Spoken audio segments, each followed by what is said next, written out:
बारामती तालुक्यात कान्हेरी भागामध्येही मुसळधार पाऊस झालाय। शेतकऱ्याचं मोठं नुकसान यात झालं, याची पाहणी अजित पवारांनी केली। कांदा पाण्यात वाहून गेलाय। शेतकऱ्यांनी सर्व परिस्थिती यावेळेला पवारांना सांगितली।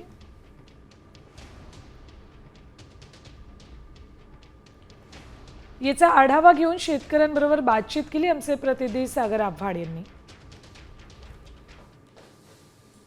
बारामतीच्या कन्हेरी परिसरामध्ये मोठ्या प्रमाणावरती पाऊस झालेला आहे आणि यांची पाहणी उपमुख्यमंत्री अजित पवार करतायत। त्याचबरोबर अनेक घरांमध्ये पाणी जे आहे ते भरलेलं आपल्याला पाहायला मिळतं आहे। शेतकऱ्यांशी त्याचबरोबर गावकऱ्यांशी संवाद साधण्याचा प्रयत्न अजितदादांकडून या ठिकाणी सुरू आहे। सगळं पाणी सगळं म्हणजे अख्खं इतकं बुडलंय, सगळं आमचं सगळं वाहून गेलंय, काहीच राहिलं नाही। बारकी पोरं सोरं सगळी बारकाली उरली पोरं हो काही आणि इतकं पाणी आहे। 1 वाजता पाऊस आता याक वाहून गेलं गाडही। तेव्हा तुम्ही काय कुठं होते तेव्हा? आम्ही घरात सुद्धा घरात पाणी आलं का? हा बाहेर निघालो काय काय गेलं? काय काय नुकसान झालं? लिखाट नाही झालं, ते गाड्या वाहून गेला।